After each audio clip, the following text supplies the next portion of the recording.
Coming up next, how good is this? A matchup for the UFC welterweight division title.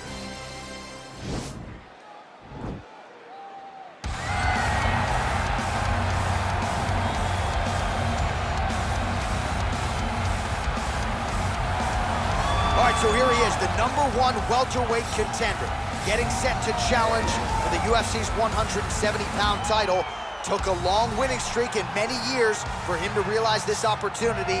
He is not taking it lightly. He has said all here during fight week he's appreciative of this opportunity, but he is confident he is going to maximize it and leave as not just a contender, but a UFC champion.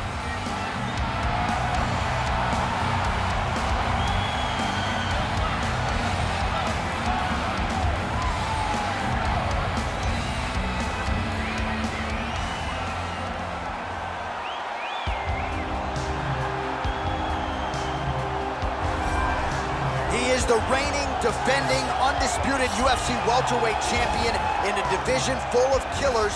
He has remained the hunted at 170 pounds. Now, unquestionably staring at his toughest challenger to date.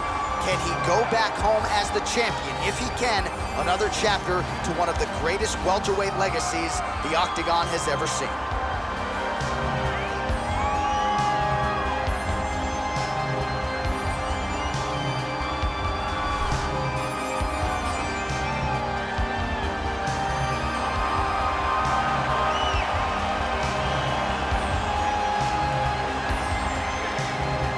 Our tale of the tape for this, our main event of the evening. Masvidal is 14 years the elder. He will have a 2-inch reach advantage. Now to get us started, the veteran voice of the Octagon, Bruce Buffer.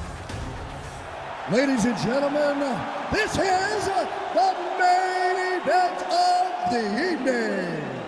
And when the action begins, our referee in charge of the Octagon, Dan Bergliata. And now, this is the moment you've all been waiting for.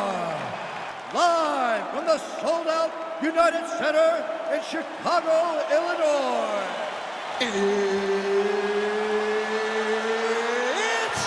time! 5 rounds for the undisputed UFC welterweight championship of the world. Introducing first, fighting out of the blue corner. This man is a Muay Thai fighter, holding a professional record of 22 wins, 1 loss. He stands 5 feet 10 inches tall, weighing in at 169 pounds.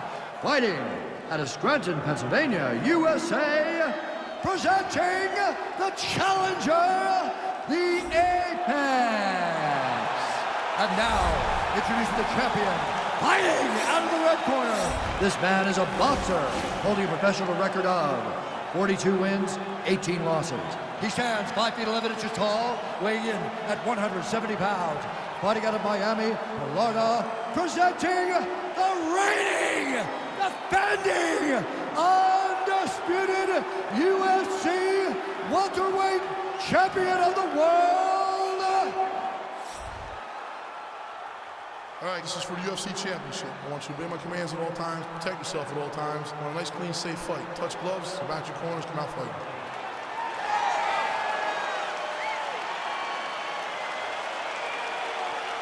You ready?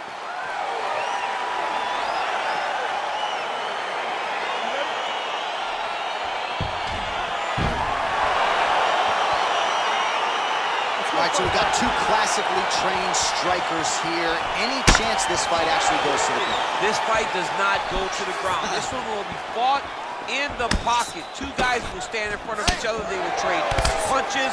They will trade kicks. It's going to be a classic matchup that you normally see inside of a ring. We get it in the Octagon tonight.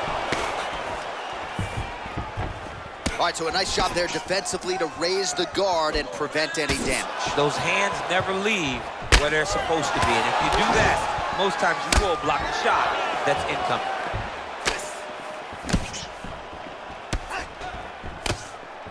Big body kick lands. Big punch lands over the top. How's he gonna follow this one? Oh, he's hurt bad. He's hurt bad, John. He's gotta press him. He's gotta go chase that finish down now.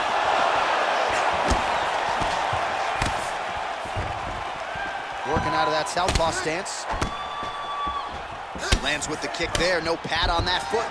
No shin guard. He's taking all of that kick every time he throws. Beautiful body kick lands right under the elbow. Mixes it up nicely in terms of staying heavy and also staying active. Big, powerful punch lands. Now he gets back to range. Oh, Masvidal in a real flow here, sticking and moving. Crowd is like just reacting every time he moves. Masvidal now has the crowd eating out of his hands. The one thing about Jorge that makes him so difficult to deal with is he never allows you to trap him. When you think you got him trapped to try to enter for a takedown, he evades and escapes. He's a phenomenal fighter. It won't take many of those. He loaded up there on that high kick.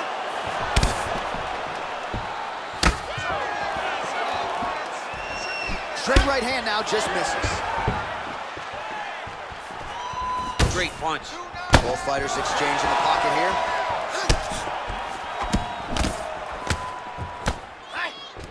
All right, he engages in the single collar tie. Continues to work out of that tie clinch. Nice leg kick land. Man, he has a great double leg. My goodness, he has a great double leg. Under a minute now to go in the round. Looking for a guillotine.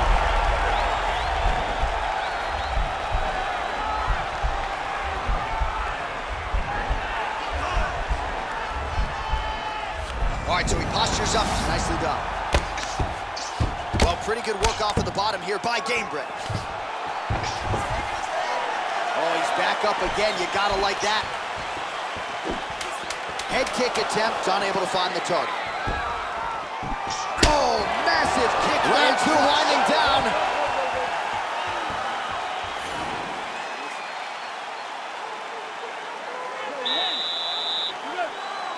All right, round two.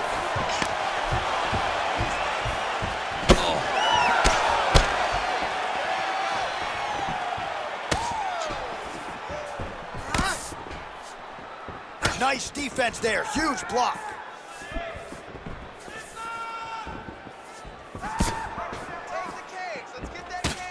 Well, for years, Tyron Woodley had said Jorge Masvidal is the best boxer on this UFC roster. Certainly showed you the hands there. I mean, he's showing it, man. He's showing it, John. This guy has an ability to stand and box anyone in the UFC. And that was on full display when he beat Nate Diaz. All right, well, he's landed some good shots tonight, but there's no three-piece, there's no soda. More often than not, it's one and done. He's not even getting a combination. I mean, if you're gonna sit there at the drive-thru, order a combination, take the soda with your food, give him the right hand behind the jab. Oh, picture-perfect body shot there. He's unbelievable. That shot landed perfectly, and now he's got his opponent hurt. All right, half guard now. Not a fighter you want in half guard against you. For the bottom fighter, what does he need to do? He needs to secure his underhook. He's got to be fighting for underhook. One of the most key things you can do as a bottom fighter stuck in half guard is try to frame. You frame and push your opponent away from you. By pushing him away from you, he will then want to... Now trying to hip escape. He's just trying to move out of this position off the bottom.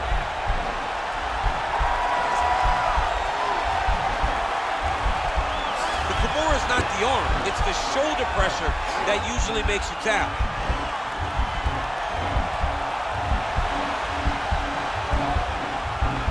Oh, we're getting a finish here. And he's out.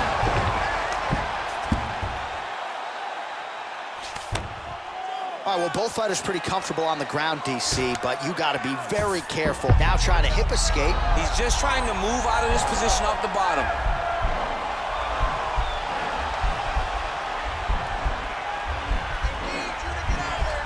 The Kimura is not the arm. It's the shoulder pressure that usually makes you tap.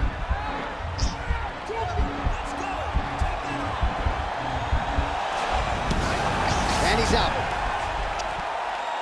Keeping busy here off of his back. Nice offense from the bottom. Well, he's got his back now. He's gonna start looking to try to attack a rear naked choke, and that's exactly what he's doing.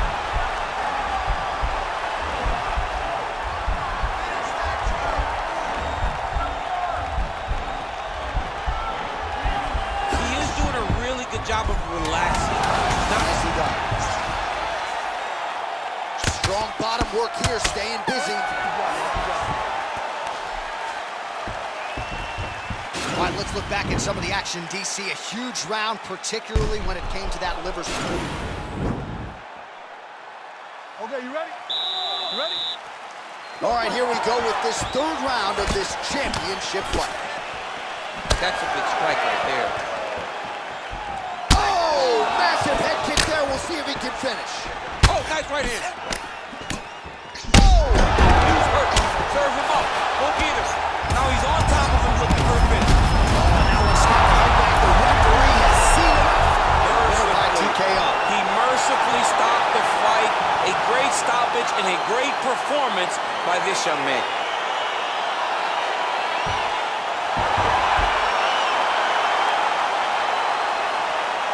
All right, let's rewrite the highlight now, DC, and he's certainly going to enjoy watching this one back. The head kick was there early, was there often, and ultimately ended the night for his opponent. He found a weakness in his opponent's game.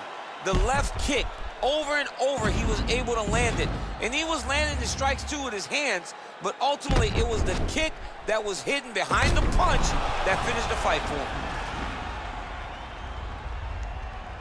All right, here one more time, the veteran voice is Bruce Buffer. Ladies and gentlemen, referee Dan Murgliano has called a stop to this contest at 32 seconds of the third round, declaring the winner by knockout and new undisputed UFC welterweight champion of the world. So there he is, the newly minted UFC welterweight champion. You had to look far and wide for people who were picking him in this spot tonight. As Dominic Cruz said, when you became the double champ, you got it done. Not many people expected him to win. Those three guys that walked to the octagon with him were sure that he would win this fight. All you need is your army. You're the warriors on the front line. And that group of warriors knew that they could get the job done.